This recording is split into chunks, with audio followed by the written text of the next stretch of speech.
সদস্য জনাব আলহাজ মোহাম্মদ ফখরুল ইসলাম। আমরা এখানে পুরো অঞ্চলের তথ্যটা আমাদের কাছে আপনাদের কাছে সবচেয়ে বেশি আছে।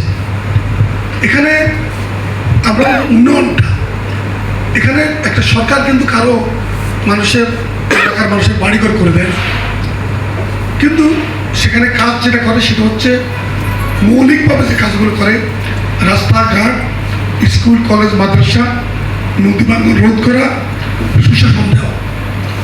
এগুলো যদি মৌলিকভাবে বলি, সুশাসনের প্রশ্নে আপনারা কিন্তু যেটা প্রথমে আনছেন যে মাদক, কিশোর গ্যাং, বালি, মাটি, এইটা হলো আমার জানার মতো। কিন্তু আপনাদের দিক থেকে কিন্তু প্রশ্নের সবচেয়ে বেশি প্রশ্ন মতো এটার প্রতিই বোধ এখানে যা লক্ষণ বুঝছি, এবং তাতে এই জন্য এখন মানে মাদক এবং কিশোর গ্যাং আপনারা দেখছেন কিনা সাংবাদিকরা নিশ্চয়ই খেয়াল করছেন, গতকালকে মাইজদি শহরে কিশোর গ্যাংয়ের কিন্তু মিছিল হয়েছে।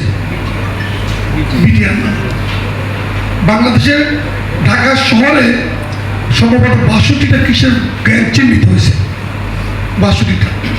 তো মাইজদি শহরে এত বড় যদি কিশোর গ্যাংয়ের মিছিল হয়, তো কিশোর গ্যাং কত বড় সংগঠিত অবস্থায় আছে আপনারা বুঝতে পারতেছেন। এটা একটা সামাজিক ব্যাধিতে পরিণত হয়েছে। এটা আপনার ঘরে, আমার ঘরে, এটা তো আসমান থেকে আসে। এই কিশোররা কিন্তু আপনার আমার সন্তান, ভাই, ভাতিজা, প্রতিবেশী, বাড়ির। এখানে সরকার কিন্তু যে কাজটা সমাজের সকল মানুষের, এটা আমাদের থানা যে প্রশাসনের যে কজন পুলিশ আছে, এটা পক্ষে সম্ভব এই কিশোরকে দমানো? আমি মনে করি না। দ্বিতীয় হচ্ছে মাদক। মাদকের প্রশ্নে কিন্তু মাদক তো এটাও কিন্তু আজকের সৃষ্টি না, এটা যুগ যুগ থেকে মাদক আছে। মাদকের বিভিন্ন রূপ পরিবর্তন হয়। এখন এই যে কয়েকদিন আগে এখানে র্যাব সেখানে বড় মাপের একটা মাদকের চালান ধরছে, এটা তো সরকারের সফলতা নাকি? তার মানে এত বড় মাদকের ওখানে চালান এখানে আছে আমার অঞ্চলে, এটা বোধ আমি তো নয়, আপনার বোধ অনেকেই বোধ টের পান নাই।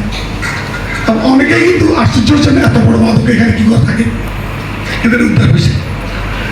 এই মাদকও কিন্তু সেখানে সামাজিক সচেতনতা আমরা যদি সকলে যদি আপনাদের লেখনের মাধ্যমে, আমরা রাজনৈতিক কর্মীরা বক্তব্যের মাধ্যমে, তাদের সমাজকর্মের মাধ্যমে যদি আমরা সংগঠিত করতে পারি, সকলে মিলে সকল স্তরের সকল সমাজের লোকেরা, ইমাম, মুয়াজ্জিন থেকে শুরু করে শিক্ষক থেকে শুরু করে সকল পেশাদার সম্পৃক্ত হলে এটা দূর করা সম্ভব।